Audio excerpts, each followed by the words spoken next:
Good afternoon. Eric Arnold back in the sports barn here, Friday, October 30th. I don't know, maybe 2 o'clock. I've had the weekend NFL picks for you in this video. For my larger audience, I haven't dubbed the name for them yet. Maybe the Bobolinsky Battalion, something like that, who want to hear about politics. I have maybe 40 hardcore subscribers that want to hear about sports, and then I've got another 250 that want to hear about politics. For you all, making a new video later this afternoon. We're going to call it "Why Trump's Going to Win."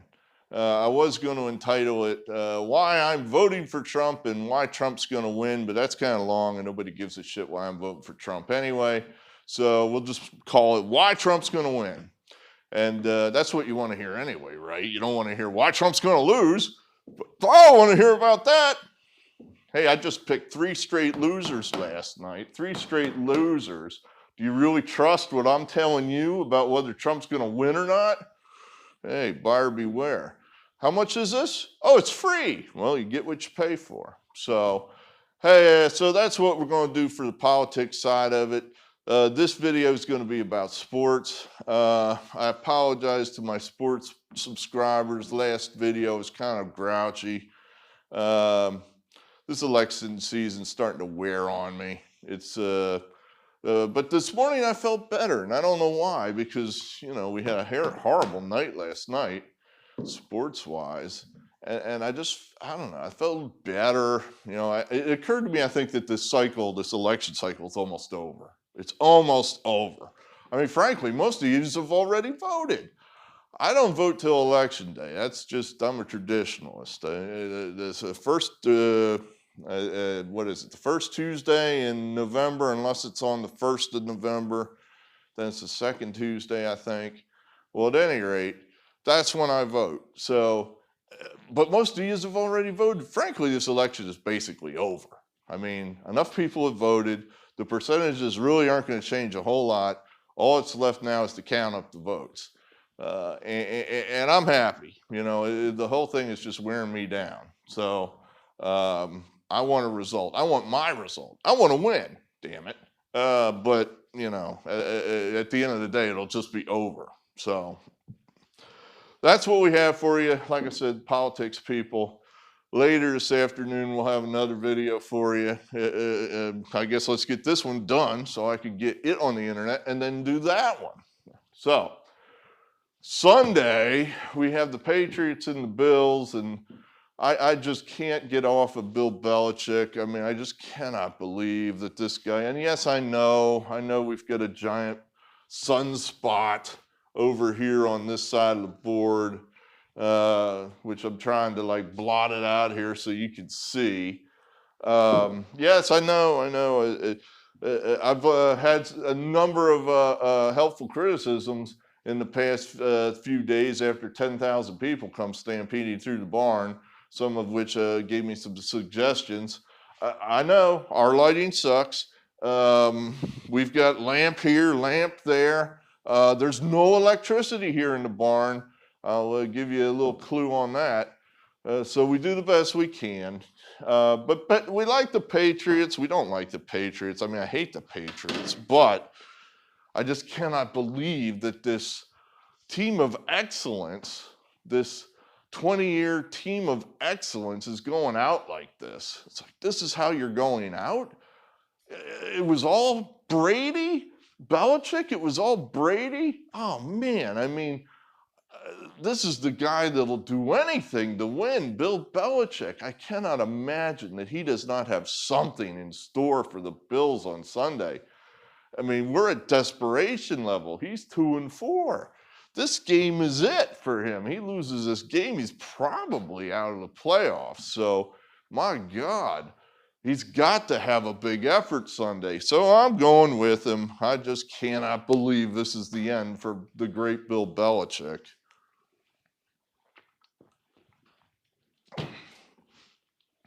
Jets, Chiefs. Andy Reid, did you know he has a below 500 record against the spread when he's laying more than 10 points? And now you're saying, well, so what? Well, the dude, his normal record's upward of around 60%. So I would say that's significant. He's normally an excellent coach, but these are spots that he likes to coast in. And why wouldn't you? He's not going to lose the damn game, but he'll probably, not run tempo would be the point. He'll just do enough to get the W. He doesn't want to get anyone injured. So they'll go out and they'll do their thing. I mean, the Jets are getting, I hate to say they're getting better. They're starting quarterbacks back. They only lost by 8 points last week to the Bills. You know, what are the Chiefs? A touchdown better than the Bills, maybe? So 8 plus 7, that's 15. And we still cover. I mean, we're getting 19.5 points. I mean, think about this. Andy Reid could have a 28 to not, or let me say that a different way.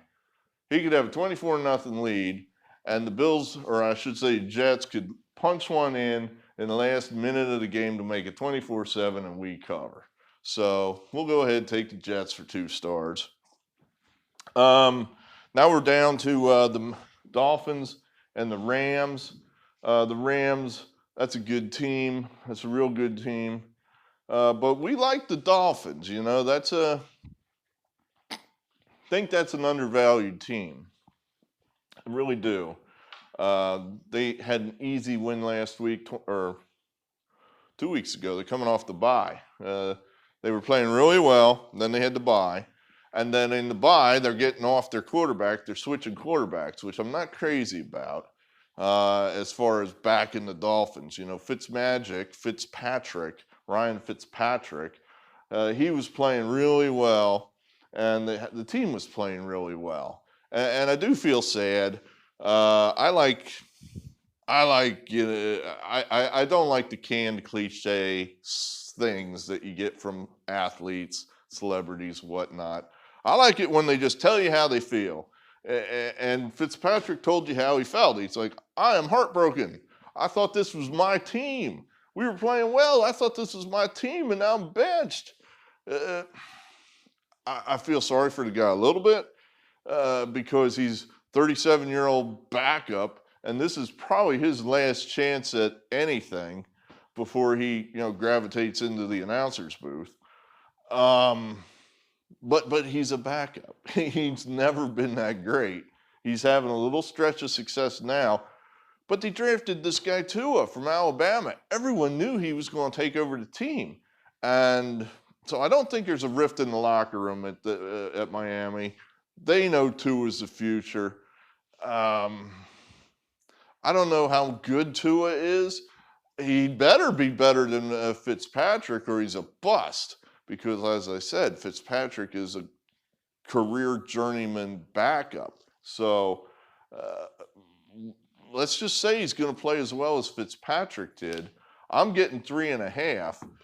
LA coming on a long cross-country trip yet again this season. Early start. I'll take the 3.5 with the Dolphins. That's how we'll play that. Raiders, Browns, 2 teams I have trouble getting right. The Raiders, bad loss last week. You never know what you're getting with these Raiders. They beat the Chiefs, then they go out and lose by 25 points to the Buccaneers at home. So I don't think the Raiders, and I frankly think that's a sign of a not very good team. When we're way up here, then we're way down here. I don't know that's a sign of a great team. Whereas the Browns, that was a nice bounce back win they got, and it could have gone either way game at Cincinnati, and they got it. So, like I said, I hate to say it, but I think the Browns are starting to get a little better. There's a lot of talent on that Browns team. Now, they lost OBJ. Honestly, at this juncture in that guy's career, I think his name carries much more on the point spread than his actual play on the field. I don't know they're going to miss him that much. I'm going to take the Browns here. We'll only put 1 star on it, but we're laying less than a field goal at home. Again, early start for the West Coast Raiders. See if the Browns can't go ahead and stay in the playoff hunt and get this W. Steelers-Ravens, I imagine this is your top game of the day. Undefeated Steelers, and then they're the Ravens, and they've lost to somebody, but I can't remember who. Probably Kansas City, I think. But we think the Ravens are better. -4, Ravens -4. I don't know. I guess I'm just looking at this like I think these teams are pretty even, and there's no real home field advantage. They both play on grass. The game's on grass. The game's in Baltimore. And I'm getting 4 points. I think this is probably a nice spot for the Steelers. Put 2 stars on the Steelers, getting the 4 at Baltimore. Saints-Bears. Nick Foles was not good Monday night. That was bad. Was it Monday night? It was Monday night. Oh, shoot. I just forgot. I did my handicapping on these games fast and loose because I want to get that other political video up. So I'm just thought of something that perhaps I did not take into consideration here. That's screw it. We're still going to take the Bears. Bears. I mean, +5. I can't turn that down at home. +5. The Saints are overrated. I just feel that the Saints are overrated. The Bears, they're nothing special, that's for sure. But we're catching 5 points at home here. Maybe we can lose by a touchdown, maybe. That I don't have a whole lot of other rationale there, other than we think the Saints are overrated. I mean, they barely beat the crummy. I like Matt Rule, but they beat the Panthers by a field goal. And the Panthers had the ball at the end and had a chance to tie and just missed the field goal. So I don't think the Saints are that great. We're catching 5 at home. We'll take the Bears. I don't know. I think this is just simple. I think the Seahawks are the best team in the NFC at the moment. They're at home. They're only laying 3 points to the 49ers, who we don't think are that good. Who you want, Russell Wilson or Jimmy Garoppolo? Yeah, exactly. We'll take the Seahawks. And then this is the game of the day, or at night, I guess. This is your Sunday night game. The Eagles -9.5 against the terrible, terrible Dallas Cowboys, who have been getting crushed, just crushed, humiliated, embarrassed by every game they play. My brother thinks there is no way on God's green earth that the Philadelphia Eagles are going to lose to the Cowboys with their third-string quarterback, Ben DiNucci from James Madison. They think there's no way in the world they're going to lose to them. This is almost relatively easy, but